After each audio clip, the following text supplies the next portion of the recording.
하나님 말씀은 이사야서 51장입니다. 1절부터 23절까지 우리 교독하겠습니다. 이사야서 51장 1절부터 23절입니다. 교독하겠습니다. 의를 따르며 여호와를 찾아 구하는 너희는 내게 들을지어다. 너희를 떠낸 반석과 너희를 파낸 우묵한 구덩이를 생각하여 보라. 너희의 조상 아브라함과 너희를 낳은 사라를 생각하여 보라. 아브라함이 혼자 있을 때에 내가 그를 부르고 그에게 복을 주어 창성하게 하였느니라. 나 여호와가 시온의 모든 황폐한 곳들을 위로하여 그 사막을 에덴 같게 그 광야를 여호와의 동산 같게 하였나니 그 가운데에 기뻐함과 즐거움과 감사함과 창화하는 소리가 있으리라. 내 백성이여 내게 주의하라. 내 나라여 내게 귀를 기울이라. 이는 율법이 내게서부터 나갈 것임이라. 내가 내 공의를 만민의 빛으로 세우리라. 내 공의가 가깝고 내 구원이 나갔은즉 내 팔이 만민을 심판하리니 섬들이 나를 앙망하여 내 팔에 의지하리라. 너희는 하늘로 눈을 들며 그 아래의 땅을 살피라. 하늘이 연기같이 사라지고 땅이 옷같이 헤어지며 거기에 사는 자들이 하루살이같이 죽으려니와 나의 구원은 영원히 있고 나의 공의는 패하여지지 아니하리라. 의를 아는 자들아, 마음에 내 율법이 있는 백성들아, 너희는 내게 듣고 그들의 비방을 두려워하지 말라. 그들의 비방에 놀라지 말라. 옷같이 좀이 그들을 먹을 것이며 양털같이 좀벌레가 그들을 먹을 것이나 나의 공의는 영원히 있겠고 나의 구원은 세세에 미치리라. 여호와의 팔이여 깨소서 깨소서. 능력을 베푸소서. 옛날 옛 시대에 깨신 것 같이 하소서. 라합을 점이시고 용을 찌르시니가 어찌 주가 아니시며 바다를 넓고 깊은 물을 말리시고 바다 깊은 곳에 길을 내어 구속받은 자들을 건너게 하시니가 어찌 주가 아니시니까. 여호와께 구속받은 자들이 돌아와 노래하며 시온으로 돌아오니 영원한 기쁨이 그들의 머리 위에 있고 슬픔과 탄식이 달아나리이다. 이르시되 너희를 위로하는 자는 나 곧 나이니라. 너는 어떠한 자에게 죽을 사람을 두려워하며 풀같이 될 사람의 아들을 두려워하느냐. 하늘을 펴고 땅에 기초를 정하고 너를 지은 자 여호와를 어찌하여 잊어버렸느냐. 너를 멸하려고 준비하는 저 학대자의 분노를 어찌하여 항상 종일 두려워하느냐. 학대자의 분노가 어디 있느냐. 결박된 포로가 속히 놓일 것이니 죽지도 아니할 것이요 구덩이로 내려가지도 아니할 것이며 그의 양식이 부족하지도 아니하리라. 나는 내 하나님 여호와라. 바다를 휘저어서 그 물결을 뒤흔들게 하는 자이니 그의 이름은 만군의 여호와이니라. 내가 내 말을 내 입에 두고 내 손 그늘로 너를 덮었나니 이는 내가 하늘을 펴며 땅에 기초를 정하며 시온에게 이르기를 너는 내 백성이라 말하기 위함이니라. 여호와의 손에서 그의 분노의 잔을 마신 예루살렘이여 깰지어다 깰지어다 일어날지어다. 내가 이미 비틀거름치게 하는 큰 잔을 마셔 다 비웠도다.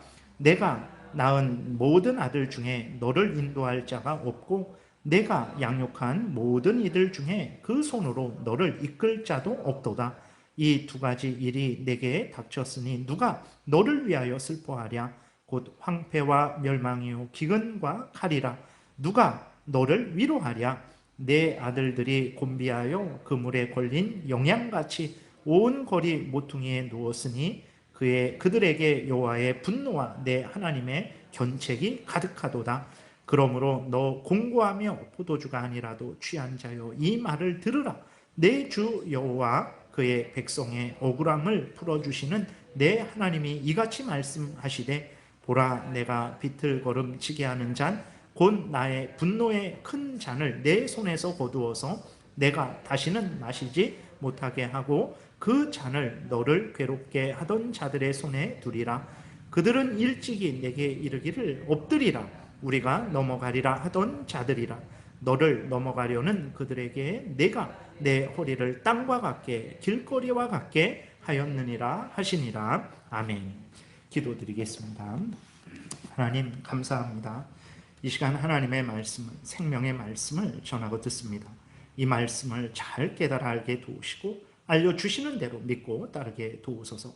반드시 승리하며 반드시 때가 되면 하나님과 함께 천국에서 영광을 누리게 될 줄을 믿사오니 이 시간 성령께서 온전히 주장하여 주옵소서. 감사드리고 예수 그리스도의 이름으로 기도드렸습니다. 아멘. 예, 지난 시간에는 이제 1절부터 우리가 5절 정도까지 이렇게 좀 살펴봤습니다. 오늘은 나머지를 또 살펴보는 시간을 갖겠습니다. 좀 다시 정리하면 오늘 본문은 이제 이스라엘 백성들이 바벨론에 포로로 끌려가서 낯선 곳에서 불안해하고 두려워하는 그러한 이스라엘 백성들을 위해서 하나님께서 위로하시고 격려하시고 소망을 갖게 하시는 내용의 말씀입니다. 물론 이스라엘 백성들이 이제 바벨론으로 끌려가는 것은 대략 한 100여 년 후에 100여 년 정도 지나서 일어날 일이거든요. 그러나 하나님께서는 이스라엘 백성들이 하나님의 간절한 구원의 말씀을 버리고 여전히 우상을 섬기며 자신들의 뜻대로 살아가다 결국은 징계를 받고 바벨론의 포로로 끌려갈 것을 다 아셨지만 그럼에도 불구하고 하나님은 이스라엘 백성들을 버리지 아니하시고 포로로 끌려가서 그렇게 두려워하고 절망하지 않도록 하나님이 미리 이렇게 말씀을 하시는 거죠. 하나님의 미리 말씀하시는 것을 듣고 그들이 거기에서 그때 죄를 회개하고 하나님의 구원을 다시 소망하게 하시려고 이렇게 하나님이 미리 이사야를 통해서 말씀을 하시는 것입니다. 그러니까 이스라엘 백성들의 삶은 이렇게 하나님이 미리 준비하시고 하나님이 먼저 베풀어 주시는 그러한 은혜에 의해서 이스라엘 백성들이 유지되었던 거예요. 오늘 우리도 마찬가지입니다. 하나님이 안 보이니까 내가 먼저 계획한 것 같고 내가 먼저 일한 것 같고 내가 다 혼자 그렇게 일한 것 같지만 절대 그렇지 않습니다. 하나님께서 미리 계획을 해주시고 또 그것을 미리 우리에게 베풀어 주셨기 때문에 우리가 여기까지 이렇게 안전하게 오게 됐다라는 것을 우리가 기억하고 항상 교만하지 말아야 됩니다. 내가 했지만 내 스스로 먼저 한 것이 아니라 하나님은 창세전부터 먼저 우리를 위해서 계획하시고 그것을 미리 우리에게 먼저 주셨기 때문에 그 은혜를 힘입어서 내가 한 것이라는 것을 항상 잊지 말고 교만하지 말고 하나님께 모든 영광과 감사를 돌리는 그러한 겸손한 삶을 우리가 살아야 되겠습니다. 그리고 이 말씀은 이사야 당시 이스라엘 백성들에게도 하시는 말씀이에요. 그래서 100여 년 후에 이스라엘 백성들의 불신앙과 우상숭배로 인해서 무서운 그러한 재앙을 당하게 될 것을 미리 하나님이 경고해 주시는 거죠. 그래서 이사야 당시 이스라엘 백성들로 하여금 그러한 재앙을 당하지 않도록 하나님께서 준비시키시는 거예요. 그러나 안타깝게도 우리가 알고 있는 대로 이사야 미리 포로 끌려가기 전에 100여 년 전에 하나님께서 이사야를 통해서 이제 하나님의 그 뜻을 알려주셨는데도 불구하고 이스라엘 백성들은 100년의 그 기간이 있었음에도 불구하고 하나도 회개하고 돌이키지 않았어요. 결국은 하나님이 말씀하신 대로 그때 바벨론 포로로 끌려갔죠. 그런데도 하나님은 겉봐라 너희들 아주 잘됐다. 거기서 아주 고생 정말 죽도록 해봐라 이렇게 하지 아니하시고 그 끌려간 자들을 불쌍히 여기셔서 100여 년 전에 그들을 향한 위로의 말씀을 이렇게 미리 말씀을 해 주시는 거예요. 하나님이 이렇게 좋으신 분이라는 것을 우리가 늘 항상 잊지 말아야 되는 거예요. 그리고 또 이 말씀은 모든 시대, 모든 하나님의 택한 백성들에게 하시는 말씀이에요. 모든 교회에 하시는 말씀인 것입니다. 이스라엘 백성들이 하나님의 구원의 말씀을 이렇게 무시하고 하나님을 경외하지 않고 우상을 섬기고 그 다음에 자신들의 탐욕을 따라 살아간 결과가 이것이다. 그러나 하나님께서 크신 은혜를 베풀어 주셔서 이스라엘 백성들로 하여금 다시 예루살렘으로 돌아오게 했다. 너희들은 어떤 삶을 살아야 되겠느냐? 이스라엘 백성들의 그 모든 과정들을 너희들이 봤으니 너희들은 그들과 똑같은 죄를 짓지 말고 하나님을 경외하고 하나님을 의지해라. 모든 교회, 다시 말해서 모든 택한 백성들에게 하나님께서 알려주시는 거예요. 그렇기 때문에 우리가 이 말씀을 이제 볼 때 우리는 그 이사야 당시 이스라엘 백성들보다도 그 모든 역사가 어떻게 된지를 알죠. 이사야 당시 이스라엘 백성들을 이사야 당시 이사야를 통해서 그 말씀을 듣는 백성들은 100년 후에 어떤 일이 일어날지 몰라요. 하나님이 말씀하셨지만 정말 그렇게 될까? 그러한 일이 일어날 수 있을까? 이런 생각을 했겠죠. 그리고 또 100년 후에 포로로 끌려간 이스라엘 백성들도 마찬가지예요. 그들도 아직 그 70년이 차지 않아서 다시 예루살렘으로 돌아오지는 못하고 있는 상태에 하나님께서 이 말씀을 주신 것이거든요. 정말 하나님께서 우리를 포로에서 이제 건져 주실까? 그러한 의심이 있었을 거예요. 근데 우리는 그 모든 것을 다 알죠. 하나님께서 말씀하시고 그 모든 역사의 과정을 하나님이 말씀하신 대로 이루신 것을 우리는 다 알고 있는 자들이에요. 그래서 우리가 이사야 당시 이스라엘 백성들보다도 하나님의 뜻을 아는 차원에서는 상상할 수 없이 우리는 더 많은 하나님의 뜻을, 그 계시를 알고 있는 자들이고 은혜를 분명하게 보고 있는 자들이에요. 그런데도 우리가 하나님을 경외하지 않고 하나님의 뜻을 따르지 않는다면 이사야 당시 이스라엘 백성들보다, 그 다음에 포로로 끌려간 이스라엘 백성들보다 더 악한 자들이 더 큰 죄를 범하는 것, 이러한 성경 창세기부터 계시록까지 완성된 하나님의 이 모든 그 역사와 그 뜻을 가지고 있는 것은 우리들만 가지고 있는 거예요. 이사야도 이렇게까지 자세하게는 갖고 있지 못했어요. 그 당시 하나님의 뜻을 전하라는 것을 통해서 물론 1장부터 66장까지 하나님의 창조와 그 종말까지 그 하나님의 영원한 나라를 이사야가 선포했지만 우리들처럼 이렇게 분명하고 명확하게는 몰랐어요. 이사야보다도 어쩌면 우리가 하나님의 계시를 더 많이 알고 있는 거죠. 그런데 우리의 삶은 어떻습니까? 이사야보다 더 하나님을 경외하고 더 하나님의 뜻을 잘 따르고 있습니까? 그 당시 이스라엘 백성들보다도 더 하나님 앞에서 바로 서 있습니까? 그러지 않은 모습이 정말 이렇게 우리들의 모습이죠. 그러니까 참 인간은 이렇게 항상 불순종을 하는 거예요. 그래서 뭐가 있으면 더 뭐 이렇게 좋겠다. 내가 모세 당시 뭐 만나를 한 번이라도 먹어봤으면 난 하나님을 절대로 배신하지 않겠다. 다 헛된 말입니다. 다 거짓말이고 그런 게 중요한 것이 아니고 내가 있는 자리에서 성경 말씀에 근거해서 하나님의 말씀을 따르는 이것이 중요한 거예요. 지금 여기서 하나님의 말씀을 믿지 않고 따르지 않으면 아무리 예수님이 내 앞에서 죽은 자를 살리시고 바다를 걸으셔도 절대 믿지 않습니다. 하나님, 예수님이 그때 하신 말씀이나 이 성경 말씀이나 똑같은 말씀인데 이 말씀을 믿지 않는 사람이 예수님의 말씀을 믿겠어요? 절대 안 믿습니다.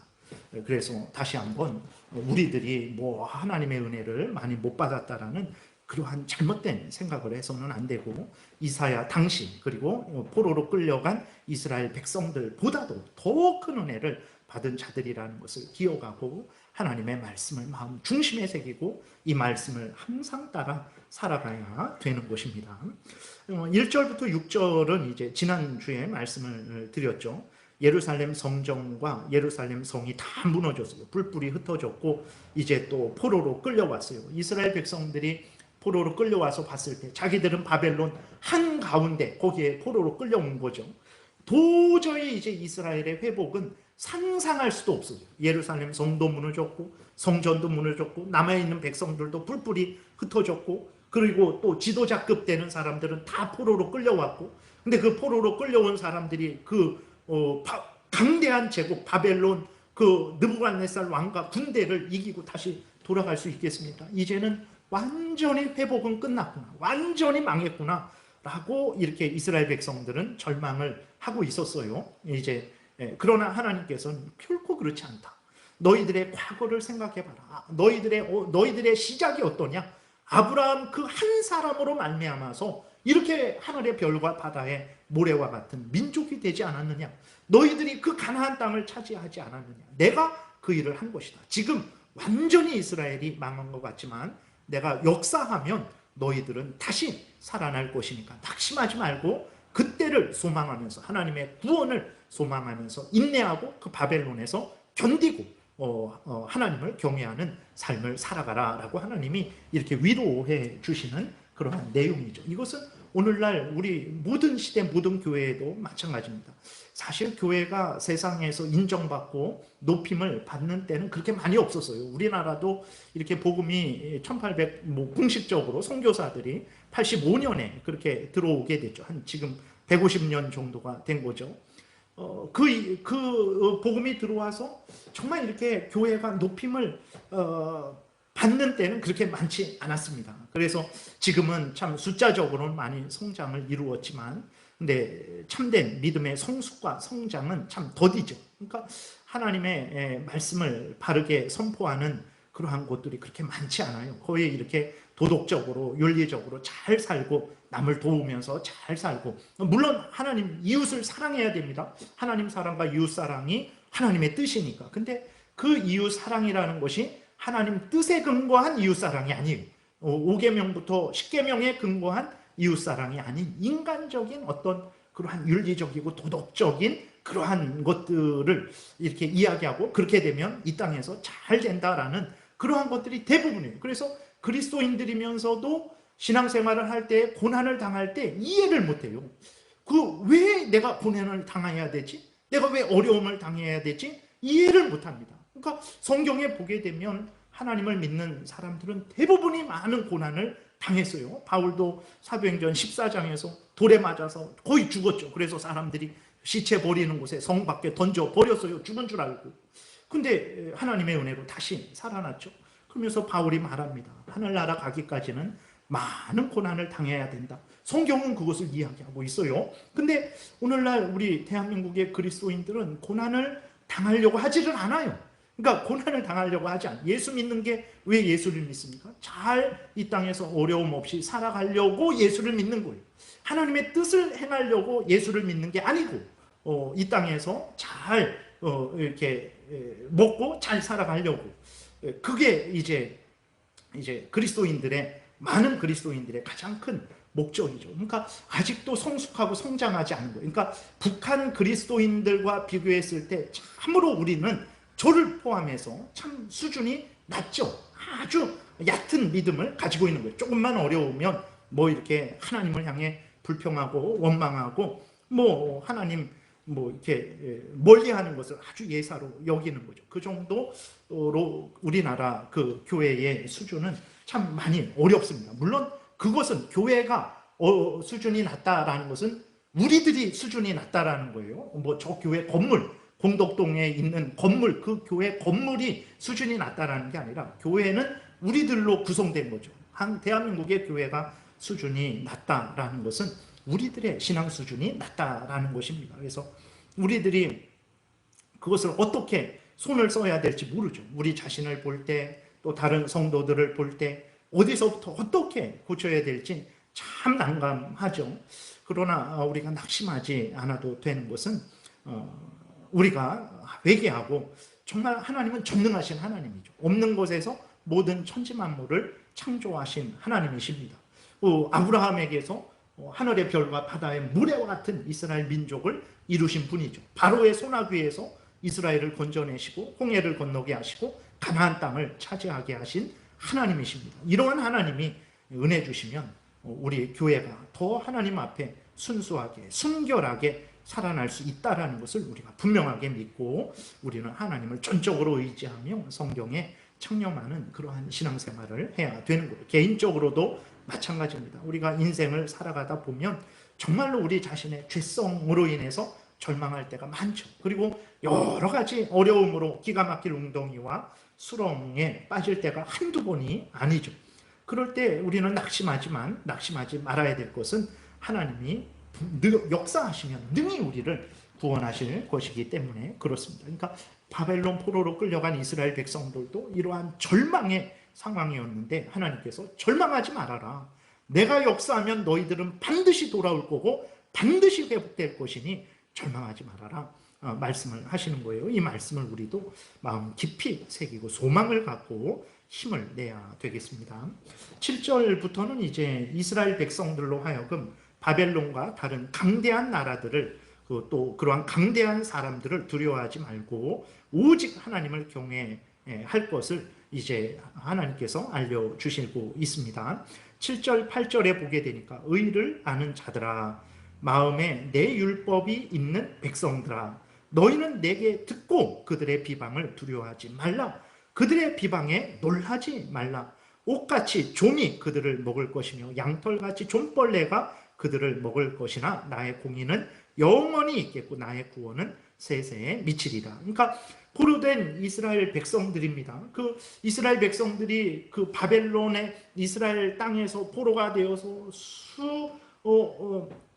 없이 먼 길을 걸어서 바벨론 제국의 그 한가운데 포로로 끌려온 거예요. 주변을 둘러봤을 때 우리들이 정말 이민을 갔을 때, 예를 들어서 다른 나라에 이민을 갔을 때 얼마나 외롭고 힘들고 정말 이렇게 한계를 느낍니까? 다 외국인들이고 그 가운데 나 혼자다라고 생각했을 때 얼마나 그냥 이민 간 건데도 참 무력감을 느끼게 되죠. 그런데 포로로 끌려간 거예요. 그 칼과 창과 방패에 둘러싸여 있는 것입니다. 이스라엘 백성들이 얼마나 힘들고 어려웠겠습니까? 그러니까 당연히 이스라엘 백성들은 이제 두려울 수밖에 없는 거죠. 바벨론 사람들이 뭐 그렇게 친절하게 착하게 대했겠습니까? 자기들이 순식간에 그렇게 멸망할 수도 있다라는 그러한 참 그 상황을 인식하고 두려워했겠죠. 그런데 하나님이 두려워하지 말라라는 거예요. 왜 그렇습니까? 하나님이 전능하신 하나님이시고 하나님께서 그 이스라엘 백성들을 괴롭히고 포로로 잡아간 그 바벨론을 능히 멸하실 수 있고 그 바벨론의 손아귀에서 능히 구원하실 수 있는 하나님이 있기 때문에, 하나님이 함께 계시기 때문에 너희들은 두려워하지 말아라. 하나님이 또 이렇게 위로를 해 주시는 것입니다. 그래서 9절에 보게 되면 이렇게 있죠.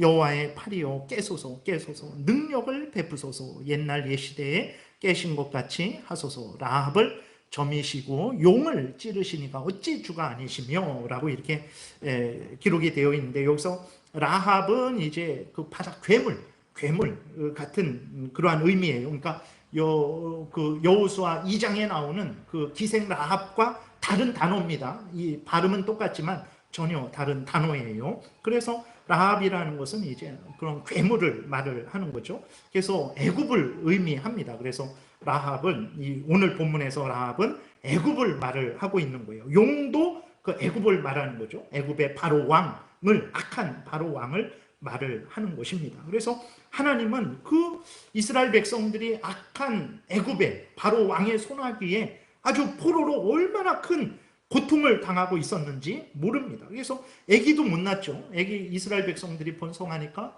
애굽 왕 바로가 어떻게 했습니까? 그 아기 나면 나일강에 던져버려라 이렇게 해갖고 아기를 낳지도 못했고 낳고 키우지도 못했어요. 얼마나 그게 있을 수 있는 일입니까?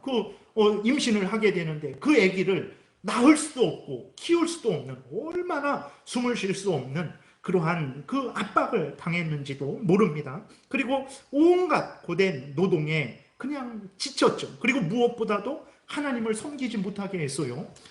이러한 고통을 이제 이스라엘 백성들이 당했죠. 그런데 하나님이 역사하시니까 어떻게 했습니까? 그 강팍하고 악한 바로 왕을 하나님께서 이제 그 홍해에 수장시키셨어요. 쫓아오는 애굽 군대들을 하나님께서 홍해에 수장시키셨습니다. 10가지 재앙으로 애굽을 쑥대밭으로 만들어 두시고 이스라엘 백성들로 하여금 그 애굽에서 나오게 하셨죠.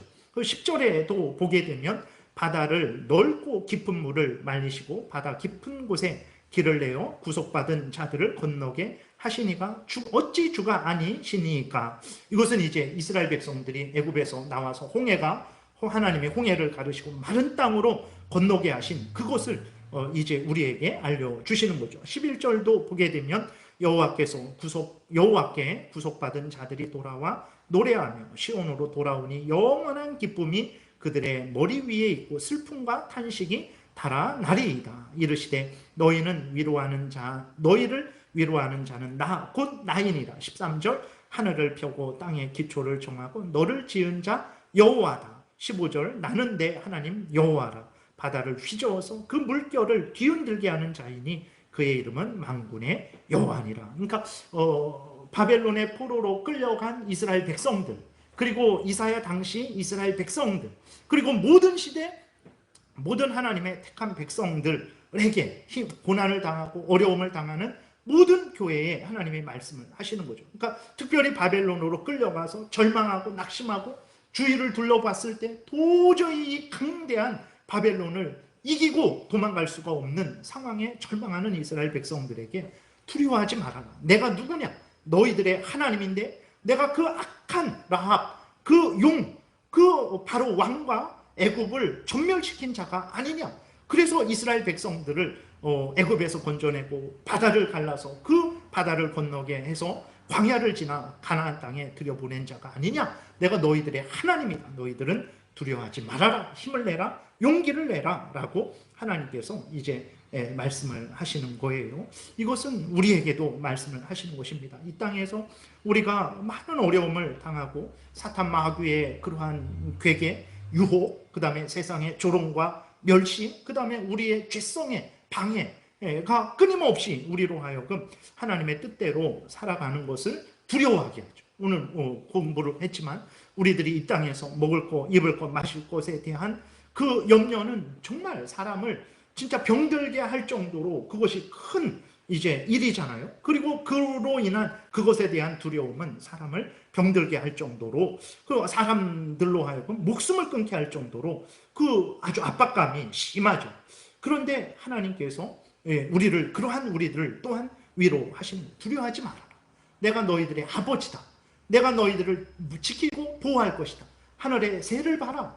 그들은 그 새들은 뭐 씨를 뿌리지도 않고 추수하지도 않고 곳간에 거두어 들이지도 않지만 그렇게 살아가고 있다. 어떻게 살아가고 있느냐? 하나님이 살려주시는 것이다. 하물며 너희들을 살려주시지 않겠느냐? 하나님께서 말씀을 하시는 거예요. 포로로 끌려간 이스라엘 백성들, 그리고 오늘날 모든 시대, 모든 택한 백성들, 모든 교회들, 어려움을 당하고 있는 모든 교회들에게 하나님께서 위로하시는 거예요. 내가 구원자니 두려워하지 말고 나를 의지하고 인내해라. 때가 되면 반드시 너희를 구원할 것이다 라고 하나님이 말씀을 해 주시는 거예요. 그런데 어떻게 됐습니까? 이스라엘 백성들은 사람들을 두려워했어요. 바벨론 왕을 두려워했습니다. 바벨론 군대를 두려워했어요.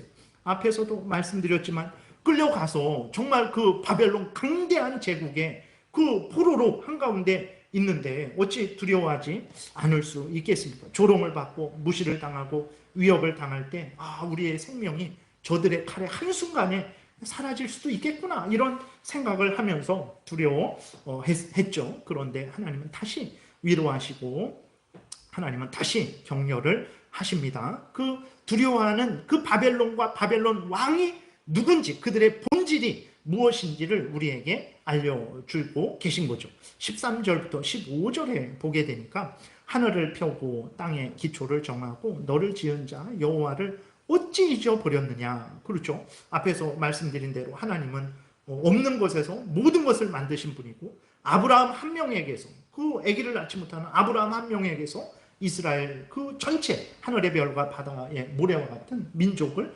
만들어주신 하나님이시고, 애굽에서 건져주신 하나님이신데, 그 이스라엘 백성들이 포로로 끌려가서 너무 힘들고 어려우니까 하나님까지 바라보지 못하고 바벨론 왕과 그 바벨론의 군대만 바라보는 거예요. 그래서 두려워하는 거죠. 근데 그러면서 하나님이 그들을 향해서 왜 너는 나를 잊었느냐? 너를 짓고 너를 구원하는 나 여호와를 어찌 너가 잊어버렸느냐? 라고 말씀을 하시면서 이제 그 바벨론 왕과 군대의 본질을 하나님이 알려주시죠. 너를 멸하려고 준비하는 저 학대자의 분노를 어찌하여 항상 종일 두려워하느냐? 학대자의 분노가 어디 있느냐? 자 봐라. 너희들의 생명이 누구에게 있느냐? 바벨론 왕과 바벨론 군대에 있는 줄 아느냐? 그러지 않다. 그들이 너희들을 죽이려고 할지라도 그것은 절대로 실현되지 않을 것이다. 학대자의 분노를 찾아봐라. 하나님이 말씀을 하시는 거예요. 없는 거예요, 여러분. 우리의 생사화복은 하나님께 달려 있습니다. 우리가 분명히 믿어야 돼요. 근데 당장 우리 이 땅에서의 삶도 그렇고, 특별히 북한의 그리스도인들을 보게 되면 북한의 그리스도인들의 생명은 김정은 손에 달려 있는 것 같이 보여지죠. 아닙니다. 김정은 손에 의해서 조롱을 당하고 멸시를 당하고 핍박을 당하고 죽임을 당하지만 그 모든 것은 하나님이 주관하고 계신 거예요. 하나님께서 능력이 없어서, 김정은보다 약해서, 이슬람권이나 중국이나 그러한 자들보다 약해서 그러한 김정은 같은 자들이 그 그리스도인들을 핍박하는 것을 하나님이 이렇게 그냥 내버려 두시는 것이 아닙니다. 그것은 하나님의 뜻 가운데 하나님이 이 모든 것을 사용하셔서 주관하시는 거예요.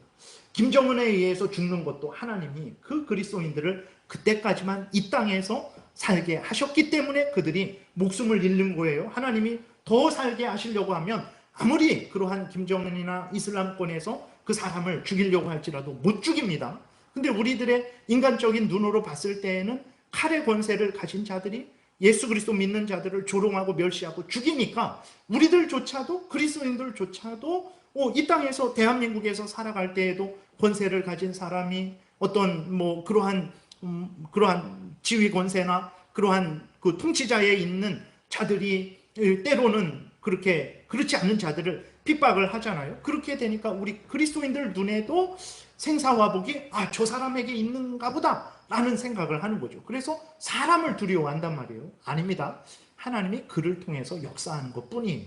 우리의 생사화복, 흥망성쇠는 하나님께 있다는 것을 분명하게 기억을 해야 되는 거예요. 그래서 하나님이 그 바벨론의 포로로 끌려간 자들에게 눈을 떠라. 너희들의 생명과 생사화복, 흥망성쇠는 나에게 있는 것이지 그 바벨론 왕과 바벨론의 군대에 있는 것이 아니다. 그들의 권세가 어디 있는지 한번 찾아봐라. 너희들은 못 찾을 것이다. 왜? 그렇죠. 하나님에게 있기 때문에 그런 것이죠. 14절에 결박된 포로가 속히 놓일 것이니 죽지도 아니할 것이요 구덩이로 내려가지도 아니할 것이며 그의 양식이 부족하지도 아니하리라. 두려워하지 말아라. 내가 너희를 반드시 구원할 것이다. 하나님이 약속을 해 주시는 거죠. 내가 누구냐? 15절. 나는 내 하나님 여호와라. 바다를 휘저어서 그 물결을 뒤흔들게 하는 자이니 그의 이름은 만군의 여호와다. 그러니 너희는 두려워하지 말아라 라고 하나님께서 이렇게 말씀을 하시는 거예요. 그래서 얼마나 참 위로가 되는 말씀입니까? 오늘 우리들에게도 같은 말씀을 하고 있는 거예요. 우리들의 인생이 참 고난의 그러한 인생이고 기가 막힐 웅덩이와 수렁에 늘 빠지는 인생이에요. 그러나 두려워하지 마십시오. 살아계신 하나님의 손에 우리의 생사화복과 흥망성쇠가 있기 때문에 그렇습니다. 하나님을 믿고 의지해도 저 사람은 고난만 당하다 죽었습니다. 그게 비참한 삶일까요? 왜 비참하다고 봅니까? 이 땅에서 잘 먹고 쓰지 못했기 때문에 오래 살지 못했기 때문에 그게 비참한 것입니까? 그러지 않아요. 그는 그 짧은 인생을 마쳤지만 하나님의 뜻을 드러냈고 하나님의 영광을 드러냈고 많은 사람들을 복되게 했고 자신의 본분을 행했고 그리고 생명이 이렇게 끝났지만 그 즉시로 어떻게 됐습니까? 천국에서 하나님과 함께 영광을 누리고 있어요. 그래서 그 사람이 절대 복받은 게 아니에요. 물론 이 땅에서 오래 사는 그러한 장수의 복은 없었죠. 부유하고 어떤 편안하게 살아가는 그 복은 없었어요. 그러나 그것만 없었지 다른 모든 복들을 충만하게 소유했고 누렸다라는 것을 우리가 잊지 말아야 됩니다. 그러니까 우리들은 항상 우리의 기준을 몇 가지로 한정을 하죠. 복을 생각할 때에 우리가 찬송가 427장을 불렀는데 그것을 복의 기준으로 생각하진 않아요. 항상 복 받았다 그러면 물질로 아니면 세상 권세, 명예, 출세했는지 안 했는지 이제 그러한 것으로만 이제 기준을 갖고 보는 거예요. 그래서 그리스도인이면서도 그것을 기준으로 해서 다른 사람을 평가하죠. 하나님의 역사를 평가하고 그리스도인들의 삶을 평가하죠. 전혀 잘못된 것입니다. 그러니까 우리들이 정말 이 땅에서 정말 살아계신 하나님과 함께 동행하는 이것이 가장 큰 복이고 때로는 몇 가지가 없을 수 있어요. 그것은 아무런 문제가 되지 않는다라는 것을 우리가 기억을 해야 되는 것입니다. 그래서 하나님은 이제 절망하는 이스라엘 백성들에게 다시 한번 소망을 갖게 하시고 다시 포로에서 귀환할 것을 알려주시면서 그들을 위로하고 격려하고 있는 거예요. 오늘 우리들에게도 이러한 위로와 소망을 똑같이 주시는 것입니다. 굳게 믿으시고 힘을 내시기를 바랍니다. 그 다음에 16절은 이사야가 이렇게 이 말씀을 전하고 있는데 이 말씀은 이사야 개인의 생각이 아니다. 내가 이사야에게 준 말씀이다 라는 것을 확인시켜 주시는 거예요. 그래서 이사야로 하여금 이사야가 말씀을 전하는데 누가 듣습니까? 이사야 당시도 듣지 않아요. 이사야는 그거는 정확한 얘기는 아니지만 어쨌든 유대인들의 그 역사의 전설에 보게 되면 톱에, 므낫세 왕에 의해서 톱에 잘려서 죽었다고까지 이렇게 하는데, 어쨌든 이사야가 평안하게 복되게 죽지는 않았을 것 같아요. 그 당시에 이렇게 하나님의 뜻을 전하면서 죄를 책망하니까 얼마나 미움을 받았겠습니까? 그랬을 때 이사야도 힘들죠. 하나님의 말씀을 전하는데 듣는 사람이 없어요. 오히려 조롱과 멸시와 그러한 살해의 위험만 오게 되는 거죠. 그래서 하나님께서 이사야를 위로하고 격려하시는 것이고, 그 말씀을 듣는 이스라엘 백성들에게 이것은 이사야 개인의 생각이 아니고 내가 이사야에게 준 것이다. 그러니 너희는 듣고 순종해라. 하나님이 이렇게 말씀을 하시는 거예요. 16절에 내가 내 말을 내 입에 두고, 하나님이 하나님의 말씀을 이사야 입에 두었다라는 거예요. 내 손을 그늘로 너를 덮었나니 이는 내가 하늘을 펴며 땅의 기초를 정하며 시온에게 이르기를 너는 내 백성이라 말하기 위함이리라. 왜 이사야를 세웠냐? 하나님이 이스라엘 백성들을 위로하기 위해서 세웠다라는 거예요. 그러니까 우리 그리스도인들은 참 개인적으로 하나님의 큰 은혜를 받지만 동시에 또 하나님의 도구라는 것을 잊어서는 안 됩니다. 다른 사람들을, 성도들을 섬기기 위해 하나님이 우리를 부르신 거예요. 믿지 않는 사람들에게 복음을 전하기 위해서 우리를 부르신 거예요. 그래서 그리스도인들은 성숙해져야 돼요. 매번 나만 알아달라, 나만 나에게 은혜를 달라, 그렇게 해서는 안 되고, 물론 우리도 하나님으로부터 은혜를 받아야 되죠. 그러나 동시에 우리는 또 성숙한 그리스도인이 되어서 다른 사람을 돕고 다른 사람을 격려하고 위로하고 또 믿지 않는 사람들에게도 이렇게 하나님의 진리를 전하는 그러한 책임이 있다는 것을 항상 생각해야 됩니다. 그래서 성숙한 그리스도인은 하나님으로부터 큰 위로와 은혜를 받고 거기에서 멈추는 것이 아니라 그 은혜를 따라서 또 남을 도와야 된다는 것을 우리가 잊어서는 안 되겠습니다. 그 다음에 그 17절부터는 이제 하나님의 그 징계로 큰 어려움을 겪은 이스라엘 백성들에게 하나님이 다시 한번 이 징계가 왜 있었냐, 너희들의 상태가 지금 어떤 상태냐, 너희들이 하나님을 경외하고 하나님의 뜻대로 따라가지 않아서 이렇게 비참하게 된 것이 아니냐, 정신을 차려라.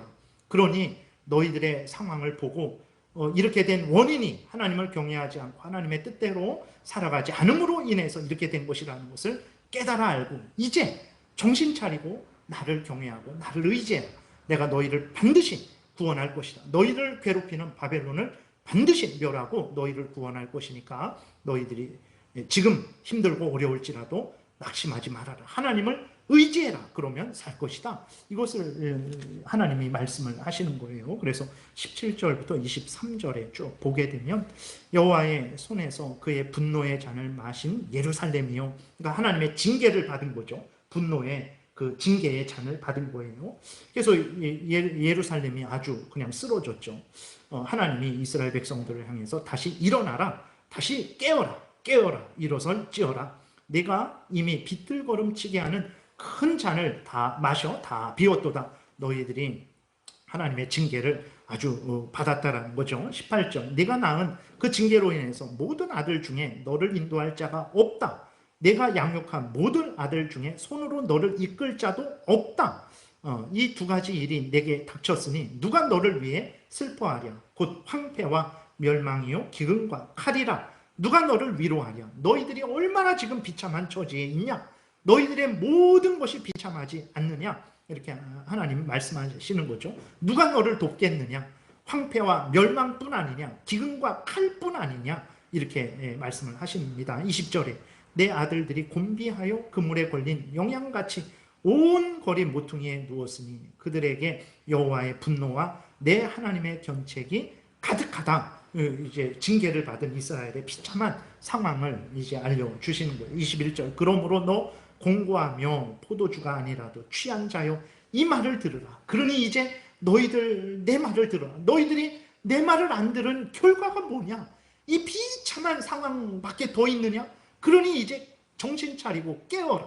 내 말을 들어라 라고 하나님이 말씀을 하시는 거예요. 무슨 말씀을 하십니까? 22절 23절 내 주 여호와 그의 백성의 억울함을 풀어주시는 내 하나님이 이같이 말씀하시되 보라 내가 비틀거름치게 하는 잔 곧 나의 분노의 큰 잔을 내 손에서 거두어 내가 다시는 마시지 못하게 하겠다. 내가 징계를 이제 거두겠다. 너희들이 70년이 차면 너희를 바벨론에서 다시 예루살렘으로 돌아오게 할 것이다. 그리고 그 분노의 잔을 너를 23절 너를 괴롭게 하던 자들의 손에 두리라. 바벨론이나 이스라엘 백성들을 괴롭히는 그 대적들에게 하나님께서 그 분노의 잔을 쏟겠다라는 거죠. 그들은 일찍이 내게 이르기를 엎드리라 우리가 넘어가리라 하던 자들이라. 그러니까 바벨론이 얼마나 이스라엘을 괴롭혔는지, 그 이스라엘 백성들을 땅에 엎드리게 하고 그들을 밟고 지나가는 그러한 악을 행했던 거예요. 너를 넘어가려는 그들에게 내가 내 허리를 땅과 같게 길거리와 같게 하지 않았었느냐. 근데 내가 이 원수들에게 내가 진노를 쏟고 너희는 구원할 것이니 힘을 내고 다시는 헛된 우상을 사람을 두려워하지 말고 그것들을 섬기지 말고 나를 섬겨라. 내가 반드시 구원할 것이다. 하나님이 이렇게 말씀을 해 주시는 거예요. 이렇게 하나님이 구원을 약속하며 하나님을 믿고 의지하라 하신 거예요. 그런데도 하나님을 하나님으로 믿지 못하고 하나님을 인간보다도 못하게 여기고 오히려 죽을 인간을 더 두려워하고 이 땅에 물질이나 권세를 더 하나님처럼 섬기는 것은 아주 큰 잘못이라는 것을 우리가 기억해야 됩니다. 그러나 이러한 어리석음은, 이러한 잘못은 여전히 수천 년이 흘렀어도 하나도 나아지지 않았죠. 인간은 여전히 어리석죠. 죄로 오염되고 부패되었어요. 그리스도인들이 지금 이사야 때보다 한 2700년이 지난 건데 2700년이 지난 우리 세상에서도 과학이 의술이 한 2700년 정도 지났다고 생각해 보세요. 얼마나 발전하겠습니까? 과학이 얼마나 발전하겠습니까? 근데 우리의 신앙은 얼마나 발전했습니까? 세상에서도 어떤 기술을 10년 동안 이렇게 연마하면 20년, 30년 장인이 되죠. 아주 눈 감고도 뭐를 할 수 있는 전문가가 되는 거예요. 근데 우리들이 신앙생활을 몇십 년 했습니다. 그럼 우리는 눈 감고도 하나님을 잘 믿고 섬길 수 있는 그러한 성숙한 그러한 그리스도인이 되었습니까? 참 그러지 않죠. 그러니까 우리들이 참 이러한 잘못은 이사야 당시 이스라엘 백성들이나 그 다음에 포로로 끌려간 그러한 이스라엘 백성들만의 잘못이 아니라 오늘 우리들의 잘못이기도 한 거예요. 그렇기 때문에 하나님이 이 이사야 51장을 기록으로 남겨두셔서 우리로 하여금 똑같은 잘못을 범하지 않게 하시는 것입니다. 우리는 이러한 하나님의 참 은혜로우신 그러한 사랑의 그러한 말씀을 귀 기울여 듣고 마음에 새기고 하나님 말씀을 따라 살아가야 되는 것입니다. 우리의 생사화복은 하나님의 손에 달려 있는 거예요. 물질에 있지 않습니다. 사람들의 손에 있지 않아요. 김정은의 손에 우리의 생사화복이 있는 것이 아닙니다. 우리 정치인들의 손에 생사화복이 있는 게 아니에요. 물론 정치를 바르게 해야 됩니다. 잘못된 것은 분명히 대통령일지라도 말을 하고 고치게 그리스도인들이 더더욱 분별하면서 해야 돼요. 그러나 매몰되면 안 됩니다. 그 사람 없으면 내가 죽을 것처럼 생각하면 안 돼요. 하나님은 돌들로도 아브라함의 자손을 만드실 수 있는 분이라는 것을 항상 기억해야 돼요. 그래서 하나님 제일 우선 중심의 신앙생활을 살아야 돼요. 그러나 여전히 이사야 당시 이스라엘 백성들이나 오늘 우리들이나 하나님을 하나님으로 대하지 않고 그런 썩어 없어질 물질들을 하나님처럼 그 돈을 하나님처럼 두 주인으로 오직 한 주인 하나님밖에 없는데 그 물질도 주인으로 섬기고 사람도 주인으로 섬기고 세상 명예 권세도 주인으로 섬기고 이러한 잘못을 계속해서 반복하고 있는 거죠. 그 결과는 아무런 유익도 없고 이렇게 이스라엘 백성들이 바벨론에 끌려가서 비참한 자기도 멸망당하고 자식들도 멸망당하고 소망이 없는 그러한 처지의 결과밖에 이루어내지 못한다는 것을 우리가 명심을 해야 되는 것입니다. 이 땅을 살아가는 것이 녹록지 않아요. 정말 이제 전쟁터죠. 이 세상은 전쟁터죠. 직장의 삶이라든지 가정의 삶이라든지 쉽지 않습니다. 정말 전쟁터가 피눈물이 나는 일들이 한두 번이 아니죠. 그럴 때 우리는 두려워하고 하나님에 대해서 원망불평하게 되고 이 사람이 나를 살려주지 않을까. 돈이 많았으면 정말 내가 더 나아지지 않았을까. 이런 생각을 하고 하나님과 멀어져서 다른 헛된 것을 막 이렇게 추구하게 되죠. 돈을 벌지 말라라는 게 아니라 열심히 벌어야죠. 그러나 계속 말씀드리지만 우리의 생사와 모든 것은 하나님의 손에 있다라는 것을 우리가 잊지 말고 하나님을 경외하고 의지해야 되는 거예요. 하나님은 어떤 분입니까? 이스라엘 백성들을 반드시 구원해 주시는 하나님이다라고 약속을 해 주신 하나님이죠. 우리는 덜 구원하시겠습니까? 아닙니다. 하나님은 반드시 우리를 구원해 주시고 이 땅에서도 보호하실 것이고 영원한 천국으로 반드시 인도하실 거예요. 절대로 실패하지 않을 거예요. 이 땅에서 살아가면서 질병으로 인해서 가난으로 인해서 사탄 마귀의 그러한 괴계로 인해서 아니면 다른 사람들로 인해서 어려움을 당하지만 그 무엇도 여러분 두려워하지 마시고 능히 맞서 싸우시기 바랍니다. 하나님의 구원은 반드시 이루어질 거예요. 그들에 의해서 우리 구원이 취소되지 않을 것입니다. 나에 의해서도 내 구원은 취소되지 않을 거예요. 이것을 굳게 믿고 하나님이 이렇게 절대적으로 구원하실 것을 굳게 믿고 인내하시고 소망 중에 믿음의 길을 열심히 걸어가시기 바랍니다. 하나님이 우리에게 원하시는 것은 이러한 삶인 거예요. 기도드리겠습니다. 살아계신 하나님 감사합니다. 우리는 미련하고 귀가 얇아서 하나님 이런 말 저런 말에 현혹되고 또 이런 말 저런 말에 두려워 떨고 낙심하고 절망을 합니다. 하나님 우리가 항상 하나님의 말씀에 먼저 귀를 기울이게 하시고 하나님 말씀이 알려주는 대로 하나님을 믿고 하나님의 약속의 말씀을 믿고 경고의 말씀을 믿고 성경 말씀대로 살아가게 도우소서. 반드시 하나님이 약속하신 대로 우리를 구원하실 것입니다. 하나님 그러므로 이 땅에서 어떠한 상황이 되더라도 낙심하지 말고 절망하지 말고 하나님을 의지하며 소망 중에 살아가는 우리 모두가 되어서 세상에 능히 감당하지 못하는 자들 되게 도우시고 세상의 빛과 소금의 역할을 잘 감당하게 도우소서. 예수님 이름으로 기도드렸습니다. 아멘.